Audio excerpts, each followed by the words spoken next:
बिस्मिल्लाहिर्रहमानिर्रहीम। अस्सलामु अलैकुम मुअज़्ज़िज़ नाज़रीन, आपसे एक छोटी सी रिक्वेस्ट है कि वीडियो को ज़रूर एंड तक देखें। हम इतनी मेहनत से आपके लिए ऐसी स्पेशल स्टोरीज़ बनाते हैं और चैनल को ज़रूर सब्सक्राइब कीजिएगा।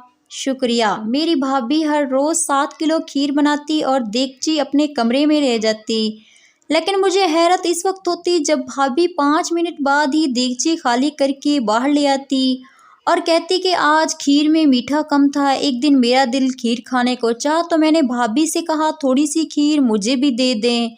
भाभी का रंग फक हो गया और खीर से भरी देगची उलट दी और बोली कि गलती से गिर गया। अब मुझे भाभी पर शक हुआ।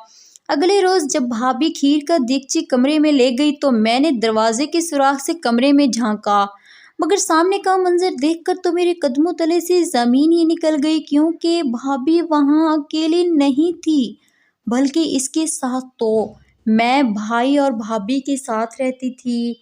मेरे वालिदैन भाई की शादी के कुछ अरसे बाद फौत हो गए थे। भाई ने भाभी से कह दिया अब तुमने मेरी बहन को बेटी की तरह पालना है। भाभी ने भाई की बात का मान रखा और मुझे नहायत नाज़ों से पाला।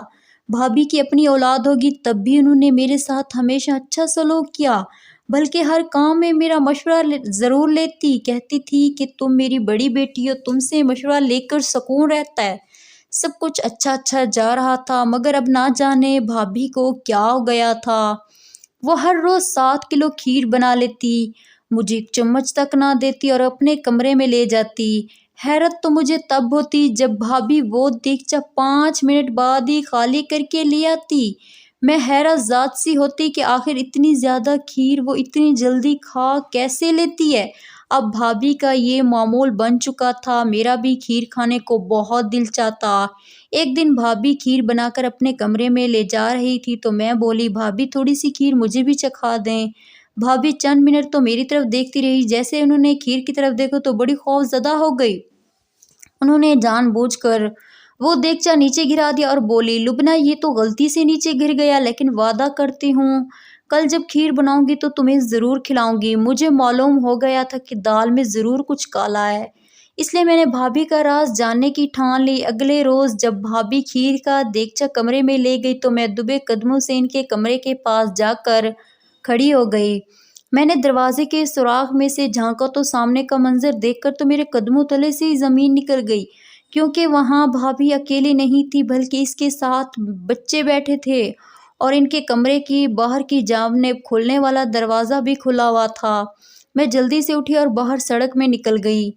मैं बैरूनी दरवाजे से भाभी के कमरे में दाखिल हुई तो इनके औसान ही ख़ता हो गए थे। मैं बोली भाभी ये सब क्या है। भाभी बच्चों को खीर खिला चुकी थी, इसलिए उन्हें रुखसत करके मेरी जाने मुतवज्जा हुई और बोली लुबना ये मोहल्ले के यतीम बच्चे हैं, इनकी माँ ही इनकी कफ़ालत करती रही हैं। खुद सोच इस महंगाई के दौर में कोई औरत अपने बच्चों का पेट पालेगी या फिर इनकी फरमाइश पूरी करेगी। अल्लाह ने मुझे रिस्क से भी नवाजा है और सेहत से भी, तो फिर मैं इनके काम क्यों ना हूँ। मैं ये नेकी सबसे छुपा कर करना चाहती थी, रियाकारी से बचना चाहती थी। मैंने तो इस नेकी के मुतालिक तुम्हारे भाई को भी नहीं बताया था। मैं बड़ी हैरान थी, बोली भाभी अगर ये नेकी आप ही कर रही थी तो कल जब मैंने आपसे खीर मांगी तो आपने देगची क्यों उलट दी। भाभी तब बोली लुबना जब मैंने तुम्हारी बात सुनकर फारिग हुई तो मेरी नज़र खीर में पड़े काकरोच पर पड़ गई, इसलिए मैंने देगचा ही उलट दिया।